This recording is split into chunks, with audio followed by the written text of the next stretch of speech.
दोस्तों, देवराज इंद्र का किरदार ऐसा है जिनको हमेशा किसी न किसी श्राप की सजा भुगतनी पड़ती है।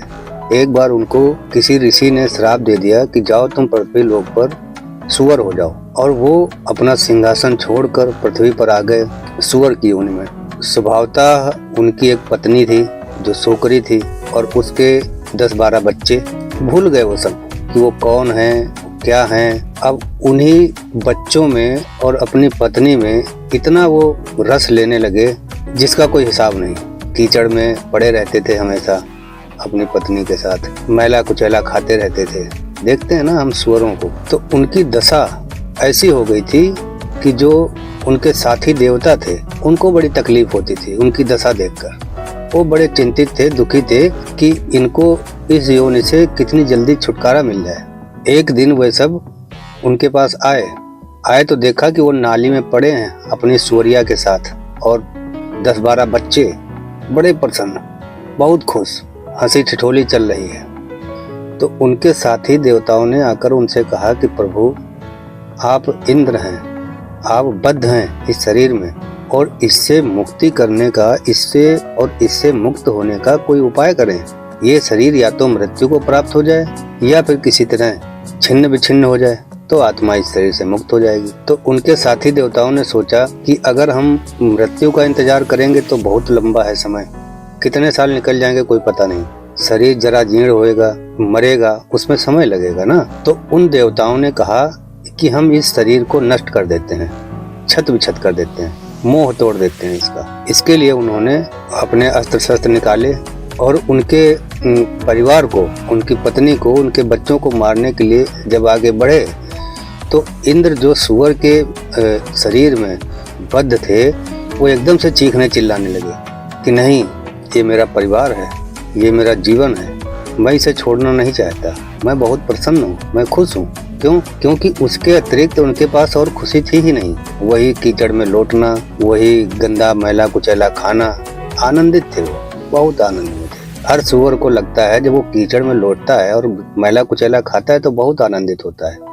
जब देखता है ना उसका मालिक दूसरे के घरों की जूठन लेके आ रहा है भर के, तो सब दौड़ते हैं उसकी तरफ, जैसे हम दौड़ते हैं राशन के लिए कोटेदार की तरफ। इसलिए वैज्ञानिक अब इस नतीजे पर पहुंचे हैं कि जो डार्विन ने कहा था कि मनुष्य विकसित हुआ है बंदरों से, तो अब आधुनिक वैज्ञानिक कहते हैं कि बंदरों से नहीं, सुअरों से ज्यादा तालमेल खाता है उसका जो रासायनिक सिस्टम है शरीर के।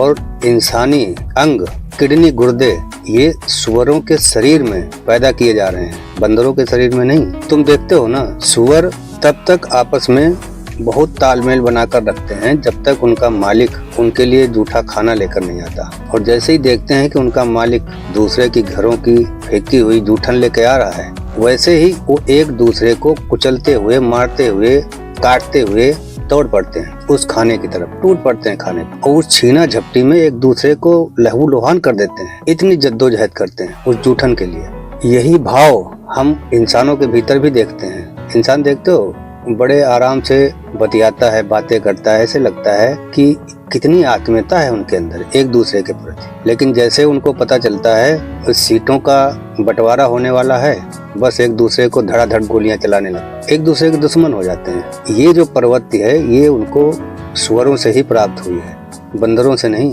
बंदर तो बहुत उदार होते हैं। तो इंद्र उनके साथ जाने के लिए इनकार करने लगे, बोले हम नहीं जाते तुम्हारे साथ, हमारा जीवन सुखी जीवन। तो उन देवताओं ने आखिर में निर्णय किया कि ये वैसे नहीं मानेंगे।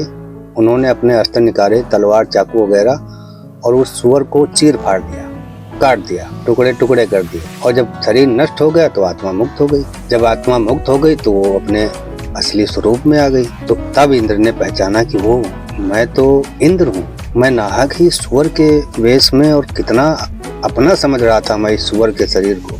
तब उन्होंने जाना कि हमारी कीमत, हमारा मूल्य क्या है।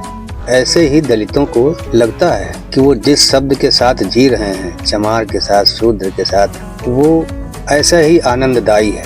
उनको अपनी वास्तविकता नहीं दिख रही, वो खुद मान कर बैठे हैं कि हम पैदा इसीलिए हुए हैं। और ये जो प्रेम है चमार शब्द के साथ, शूद्र शब्द के साथ, ये प्रेम ऐसा ही है जैसे इंद्र को अपने सुअर की देह के साथ था। तुम पहचानते नहीं कि तुम कौन हो, और जब पहचानते नहीं तो जो है उसी पर अगरबत्ती जलाओ।